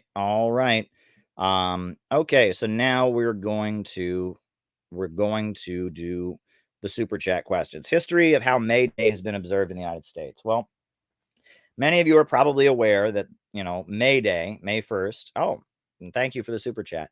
May 1st, International Workers' Day, began around the struggle for the 8-hour workday. And, in Illinois, the coal miners and other mine workers were protesting for the 8-hour workday. Sorry, folks, I'm just trying to get into a better position here. Oh, goodness gracious. Trying to get into a better position. How do I do that? Is there a way do I stop cam? I think I'm going to stop cam for a moment. I'll keep talking while I stop cam. All right, very good. You can see the CPI logo. So they were struggling around the 8-hour workday. They wanted to have an 8-hour workday, and so they were protesting for that. And in Haymarket Square, there was a big protest of the striking miners who were demanding an 8-hour workday. And they were protesting and demanding an 8-hour workday. And they were demanding that. Somebody at the protest threw a bomb at a police officer and killed some police officers with the bomb. And so based on that, they framed up and executed a number of the leaders of the Mine Workers Union. And they were given the death penalty, even though they didn't have anything to do with the bomb. They were just the leaders of the protest. And so based on that, they got the death penalty. Albert Parsons was one of them. Albert Parsons was a former Confederate soldier who had seen the light, and he married a black woman, Lucy Parsons, and he became a revolutionary and former Confederate turned socialist. And I mean, he was so much of, he was so reformed from being a Confederate. He had changed his views so much. He was even married to an African-American woman. He, absolutely detested and admitted that he was wrong to have fought for the South in the Civil War. He was given the death penalty. His wife, Lucy Parsons, who became a very, very famous revolutionary labor activist, Lucy Parsons, who eventually joined the Communist Party in the late 30s. Lucy Parsons, went around campaigning to try and save him from getting executed, but she was unsuccessful and he was executed. And there were some others. Robert Spees, I think, was one of the people who was executed. One of them managed to kill himself, actually. He snuck a stick of dynamite into his prison cell and blew himself up, killed himself, prevented himself from getting the death penalty. But it was an awful case. A number of the Haymarket martyrs, they called them. These leaders of the workers' movement they used the fact that somebody threw a bomb at the police. They pinned it on these top revolutionary leaders and killed all of them, executed all of them. It was very horrendous. I think finally there were a couple who were freed. The governor of Illinois pardoned some of them, a few, ultimately, but yeah, most of them were killed. It was a very horrendous case. Very, very horrendous case. And it was around that International Workers' Day was voted on as the new holiday. Now, the fact that it was picked May 1st, it's related to the protest movement and the 8-hour workday. It was 1877 that it was going on, but it's also related to 1886. 1886 is the year that the Haymarket incident happened. But there was also, you have to remember that May 1st is a pagan holiday.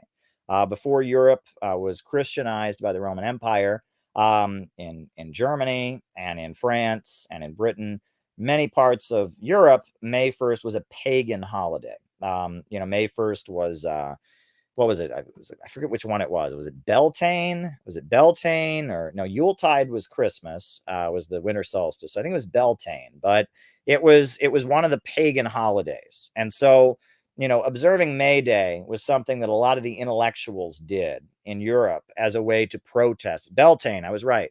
It was a way to protest against the Catholic Church. And during the French Revolution, you had a lot of these, intellectuals that were rejecting the authority of the Catholic Church.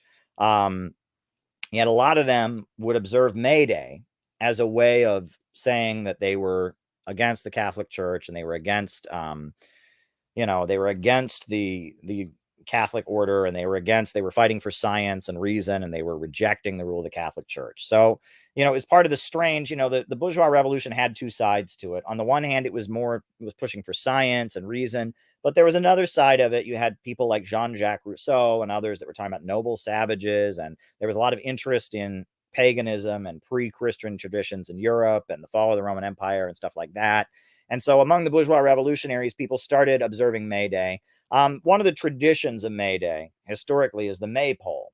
All right, I don't know if you know about this, but it's this pole that that has like ribbons around it, right? And it's like, if you go to Europe, people still do this. They march in a circle around the maypole, right? These are traditions that go on. But May Day was picked as International Workers' Day in honor of the Haymarket martyrs. It was observed as a working class holiday. It was never ratified. In most countries in the world, May 1st is International Workers' Day, and it's recognized as the actual holiday. Not in the United States, but in the United States, May Day was the day that labor unions would have big parades. And Union Square historically is where the Communist Party would, convene its May 1st demonstration, and there would be hundreds of thousands of people in May 1st in Union Square. The Communist Party, was, New York City was the concentration of its power. It was the place that was the strongest. And Union Square, every year on Union Square, they would have a big May 1st demonstration. Now, they eventually made Labor Day in the United States, but it was a compromise. The Roosevelt administration wanted to create a labor union holiday, a holiday to honor the labor unions. But the Republicans said, well, it can't be May 1st. So as a compromise, they made Labor Day in September. And in Union Square in New York City, you can actually see they have a plaque where some Union Army general from the Union Army, he convened a march for labor unions or something. And so the first Labor Day was held in Union Square in New York City by some, Union Army soldier, leader of the Union Army during the Civil War. And there's a statue of Abraham Lincoln in the Union Square. But, and technically the real reason that Union Square is called Union Square, it's not for labor unions, and it's not for the Union Army during the Civil War.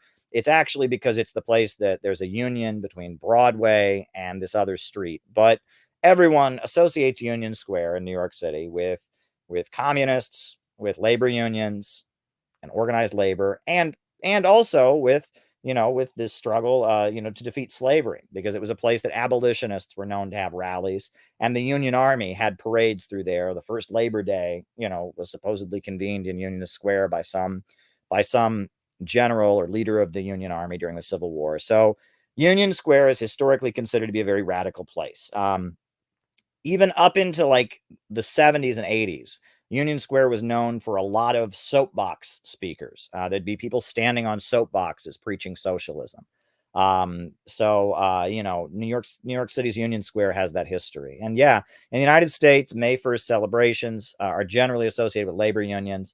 The Communist Party would lead big parades there. During the McCarthy period, the Communist Party held 1948. The Communist Party had a parade on May 1st in the middle of McCarthyism. And all the Catholic schools in New York City let the high school kids out of Catholic school, and they went and attacked it. And there was a riot between the communists and the Catholic high school kids. And a lot of people got hurt and a lot of people got arrested. But basically the Catholic schools in New York City, said, oh, you can have May Day off school as long as you go fight with the communists. That's pretty dumb. In the 60s, they started doing the May Day parades again. McCarthyism had swayed enough, and that, the Communist Party USA would have their parade every year. But then, the big game changer for May Day, was it's the union of Broadway and 4th Avenue. Got it. If anyone would know it, it would be Red Illuminati. He knows his New York City history like the back of his hand. He's a very, very well-informed guy. But the the big change was that in 2006, the immigrant workers of the United States had a national strike, a day without an immigrant. And May 1st, 2006 was huge. It was the biggest May Day in New York City ever. It was bigger than the 1930s May Days. It was bigger than anything. The immigrant workers in 2006 had their big May Day demonstration. That was huge. But it's also important to note that there was a big May Day incident in Cleveland, Ohio. In Cleveland, Ohio in 1919. In Cleveland, Ohio in 1919, in Cleveland, Ohio, they had a May Day parade, a May 1st parade. And it was a May 1st parade. And it was the newly formed Communist Party and members of the Socialist Party and members of the industrial workers of the world. They had a parade and they marched to Public Square in Cleveland. And they had a parade, to honor Workers' Day. And at their parade, they had the American flag and they had the flag of the Soviet Union. The newly formed, it wasn't even the Soviet Union yet. It was Soviet Russia. They had the hammer sickle flag of Soviet Russia, and they had the American flag. And they had about 1,000 people, and they marched to downtown Cleveland. And when they got to downtown Cleveland, in downtown Cleveland, there was a group of people who sold war bonds. Right, World War I had just ended, and war bond salesmen. Right. So that's people that like work for the U.S. government. Their job is to go around and sell people war bonds, victory bonds. Right. These war bond workers had been assembled to meet the crowd in Public Square in Cleveland. And they saw them and they demanded that they said, you have to pick one. You can't have the American flag and the Soviet flag. You have to pick one. You can't have both. Well, the communists refused. They said, no, we're going to keep the American flag and the Soviet flag. So a fight broke out. And then at that point, after the fight broke out, the Cleveland police were on horseback. They rode into the crowd and they started shooting people on horseback. And a number of workers were killed. 4 or 5 workers were gunned down and killed. And a number of the workers who were killed were immigrants from Eastern Europe. They were Hungarians. They were Czechoslovakians. They were Romanians. There's a lot of Eastern European folks, new immigrants to Cleveland who were sympathetic to communism, and they were killed. It was a horrendous incident in Cleveland in 1919. And then after that incident, the U.S. government, May Day is technically, what is it? Is it Loyalty Day? Like, it's technically a national holiday. I forget what it is. May 1st is a national holiday, but what is it? May 1st holiday in the U.S. I forget, is it Patriotism Day, Loyalty Day?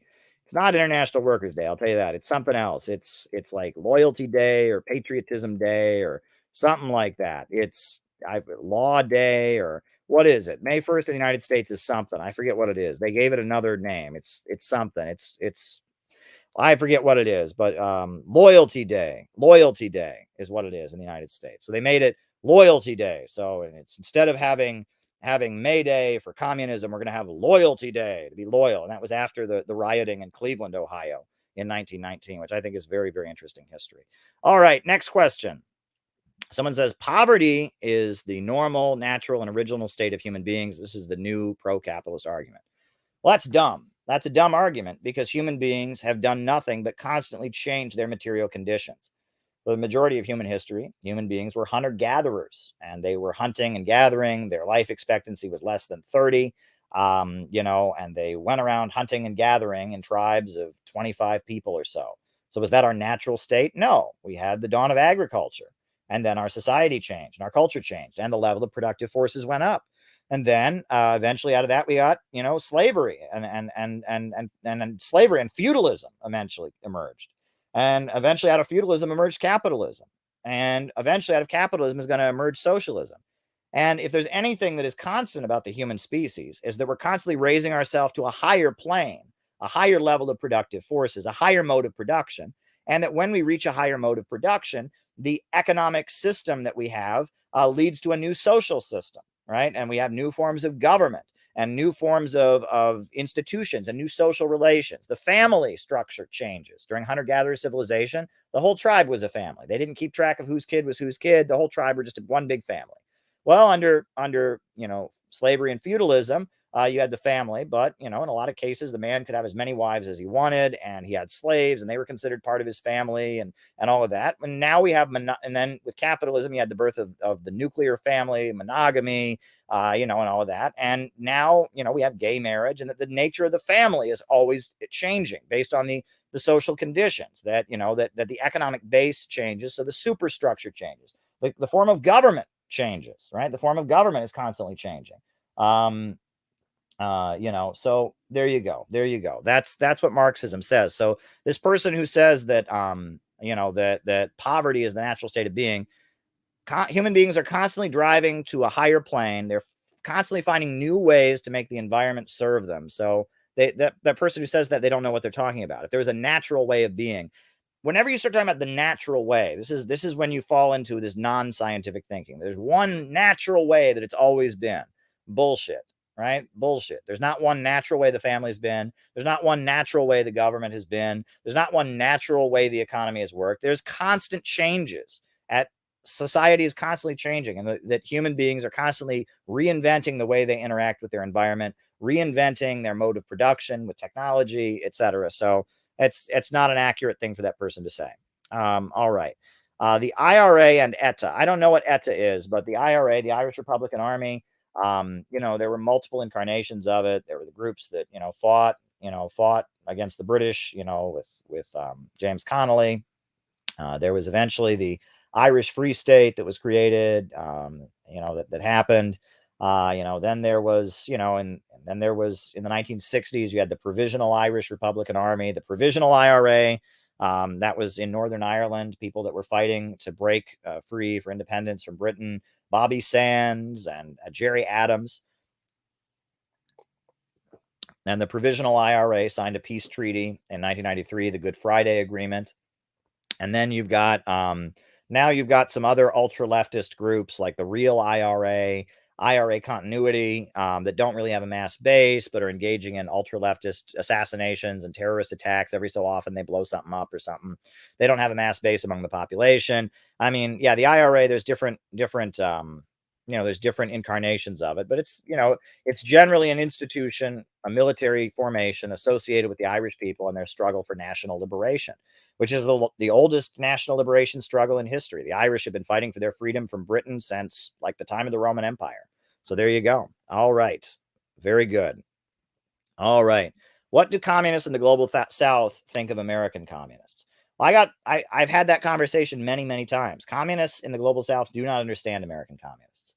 I mean, they're like, what is wrong with you guys? Why do you not have a base among the population? Why are you not talking about bread and butter issues? Why are you not drawing from the history of your country? And why are you not fitting yourselves into the history of America and the progressive struggles in your country? Why don't you talk about Lincoln? Why don't you talk about Roosevelt? I mean, they don't. Yeah, I've many times had that conversation. And communists in the USA are weird as hell, right? We're this kind of middle class hippie, thing. We don't have a base, right? So there you go. And yeah, I mean, CPI, the way we talk, it may seem like new and original, but around the world, it's called common sense. This is just how communists talk. But the US left is so infiltrated and so manipulated by wokeness and propaganda, etc. The way we sounds very original, but the way we sound, this is just the politics of William Z. Foster. This is just the politics of Gus Hall. This is just the politics of the Black Panthers, right? Love your country, love your community, and want to make them better by changing property relations and empowering the working class. This is what communists do all over the world, except in the United States, where they act like nut jobs. So there you go. All right. Michael Hudson called Putin a neoliberal. Well, he's wrong. He's absolutely wrong. Putin put an end to neoliberalism. Neoliberalism was ruling Russia in the 1990s. And it was a nightmare. The Yeltsin administration was tearing apart, privatizing everything, selling off state assets to the highest bidder. It was a nightmare. And Putin fixed Russia's economy by recentering it around state-controlled oil and gas and re-energizing the state bureaucracy.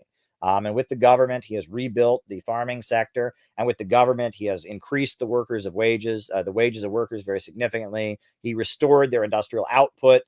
to what it was before the fall of the Soviet Union. Putin's administration has been all about reversing neoliberalism in a lot of ways. It's been about rolling back the neoliberalism of the 90s and empowering the state bureaucracy in Russia. So, that's just Michael Hudson's wrong about that. All right. The people of the Soviet Union voted to keep the Soviet Union. That is correct. They took a national referendum on whether or not to keep the Soviet Union, and the people of the Soviet Union largely voted to keep the Soviet Union. That is a fact. But they still dissolved it. And Yeltsin came in and they dissolved the Soviet Union. That is a fact. And then the people of the Soviet Union voted, after the Soviet Union fell, the people of Russia voted for an anti-austerity parliament, the National Salvation Coalition, the National Salvation Government, and they voted for it. And then Yeltsin used his emergency power to dissolve the parliament. And that's where the term Red-Brown Alliance comes from, because the government that the Russian people voted for after Yeltsin came in, after the Soviet Union was torn apart, the first Duma that they voted for, the National Salvation Government, included a lot of communists and a lot of Russian nationalists. And so Yeltsin used his emergency power as president to dissolve the parliament. It's very famous, the Russian constitutional crisis. And Yeltsin referred to the government, the parliament that he dissolved, as being a red-brown alliance of communists, and brown would be fascists, but they weren't fascists, they were nationalists. And so that's where this whole red-brown alliance slur comes from. It's a term from Yeltsin, used by Yeltsin to justify dissolving an anti-austerity government in Russia. I did a great podcast about this with Peter Coffin. So there you go. You can watch it. So there you go. All right. The difference between candidate Hillary and candidate Obama, at the time, they seemed just about the same to me. Obama was much more charismatic and much more likable. And Obama had much more that even though he wasn't anti-war, there seemed to be this anti-war vibe coming from him. He had voted against the Iraq War. And, Obama was like, his name was Barack Hussein Obama, and he was more friendly to Muslims, and he was more friendly to the world. It was all a lie, as I told you all, in the stream. But Obama had much more of a vibe of get along with the rest of the world, whereas Hillary Clinton seemed a little bit more in line with the Bush people, etc. All right. Why did Obama not get congressional approval for the war in Libya? We haven't had a congressionally declared war since the Second World War. The Korean War was a police action, and they didn't declare war. And ever since then, we've had police actions, we've had interventions, but we haven't legally had a war since World War II. And honestly, that's a good thing. It's a good thing. Obviously, it would be better if Congress was approving these actions. But also, when Congress declares a state of war, at that point, the country basically goes into martial law. Free speech is immediately gotten rid of. That's how they did Japanese internment. Japanese internment was carried out because of, they declared war. And at that point, you don't get any free speech. You don't get any rights. The country basically goes into martial law.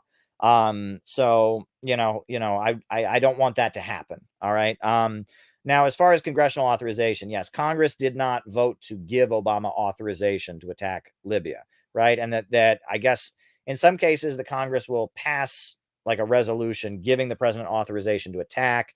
But it depends, right? That's different than declaring war. But anyway, there you go. All right. Next question.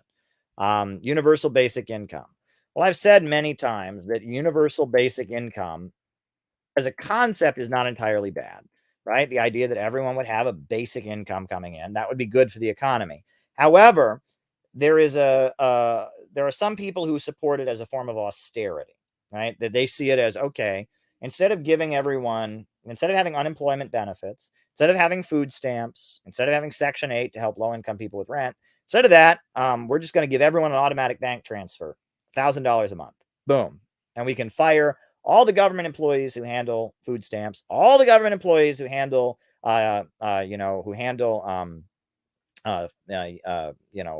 unemployment insurance and Social Security, all the government employees who handle all of that. All these good paying government jobs can be gotten rid of.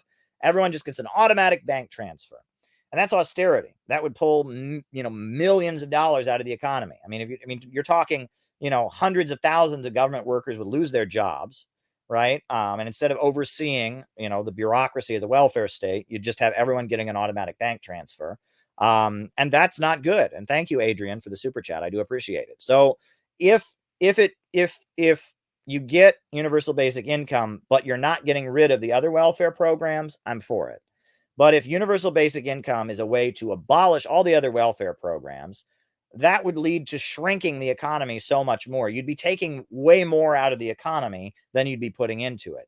Plus, if you did that, if you got rid of everything in the economy, every welfare state program, and all you got was that everyone just got $1,000 a month, the problem with that is that all it takes is, like, take the most hated people in the world, pedophiles, right? Pedophiles, right? Everyone hates pedophiles, justifiably so. Pedophiles molesting children, it's an evil thing to do. It's disgusting. It's evil. We all hate pedophiles, right?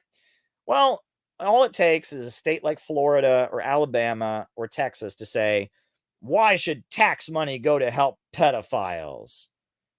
And who's going to disagree with them, right? You know, I mean, are you going to be like, yes, I want tax money to go support pedophiles? Of course, you know what I mean? No one's going to be like, you know, we want to give tax money to pedophiles. So it takes one state to say that, oh, every pedophile, you know, their universal basic income is taken away because they're a disgusting pedophile. And so the problem then is that you get a bunch of pedophiles that aren't getting their universal basic income, but they're also not getting food stamps, and they're also not getting anything. And they're just destitute. And then once you do it to pedophiles, then you can do it to other people, right? And why should convicted murderers who get out of jail, why should they get money? And it leads to a situation where nowadays, you know, if you go to prison, prison's awful, but after you get out of jail, you can get government assistance, and they generally, in a lot of cases, you can find some kind of job, right? It's not going to be a very good job. It's going to be quite a miserable job, but you can find a job. You know, but in this situation that we're speaking of, you could create a universal basic income, so there'd be no other forms of government assistance on the one hand. And then on top of that, you could just cancel all kinds of people. And we could pretty soon have a huge underclass in the United States of people that get nothing, And that is a really dangerous situation. Could you imagine that? So if you mean universal basic income in terms of we have one and we leave the welfare state, I'm for it. But if you're for universal basic income as the alternative to the welfare state, that is hella dangerous. That is extremely dangerous. Thank you, Yada, for the super chat. That's extremely dangerous because replacing the welfare state with universal basic income would mean basically eliminating hundreds of thousands of good paying government jobs. Comment on the welfare rights organization, specifically Ruby Duncan in Las Vegas. Her Operation Life organization seems to be a mini local version of China's poverty alleviation program.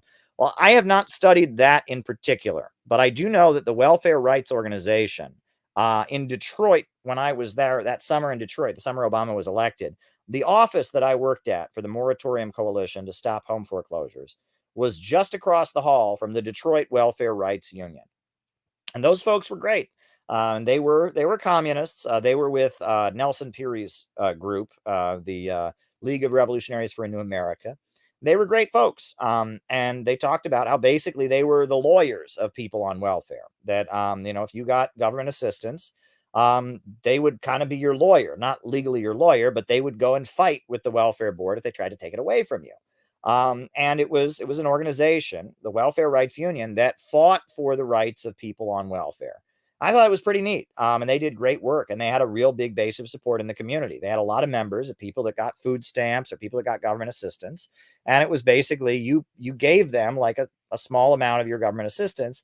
And then if they tried to take it away from you, these folks would go down to the welfare office with you and fight on your behalf. And I thought that was a great bit of organizing that they did. You know, the people that were involved with that, it was, you know, they were great folks, great organizers. You know, and so I don't know about this.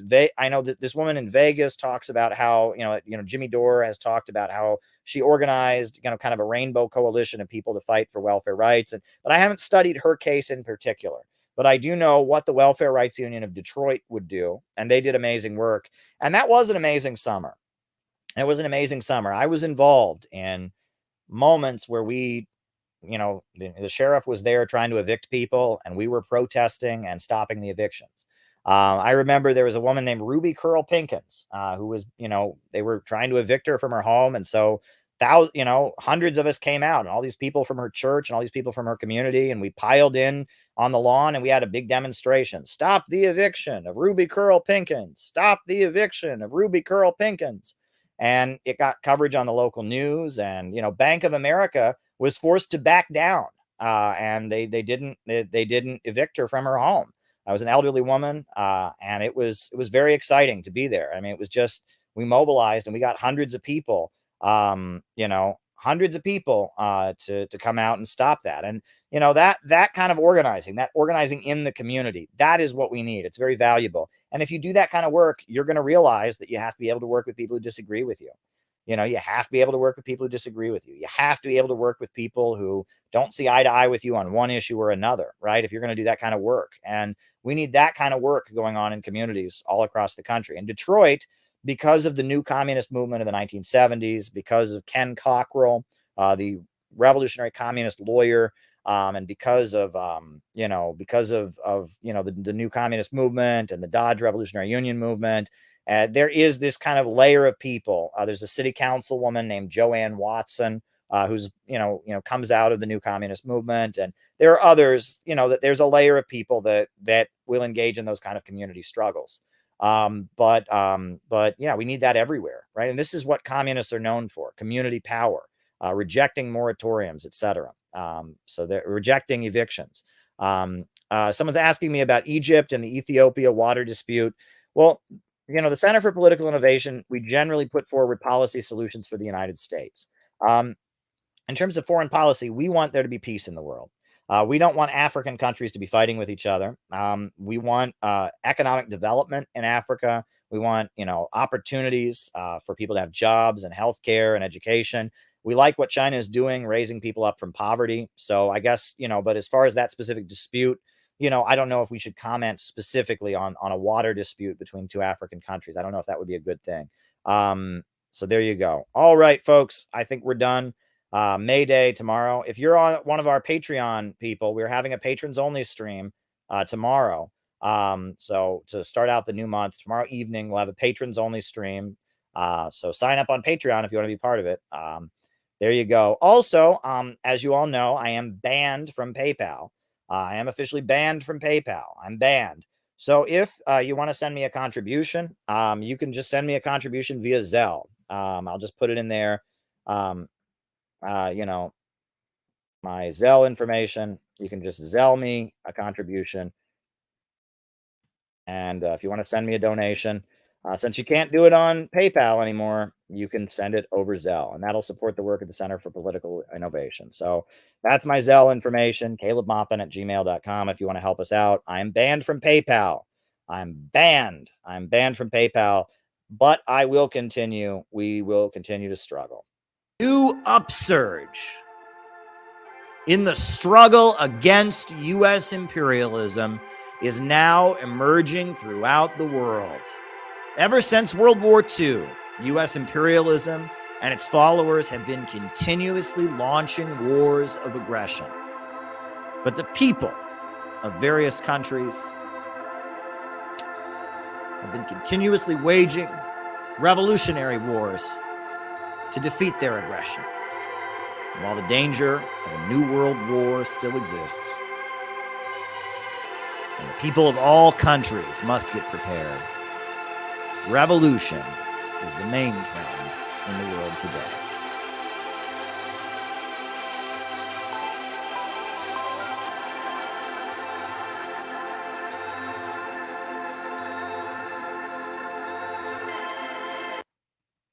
All right. Thanks, everybody.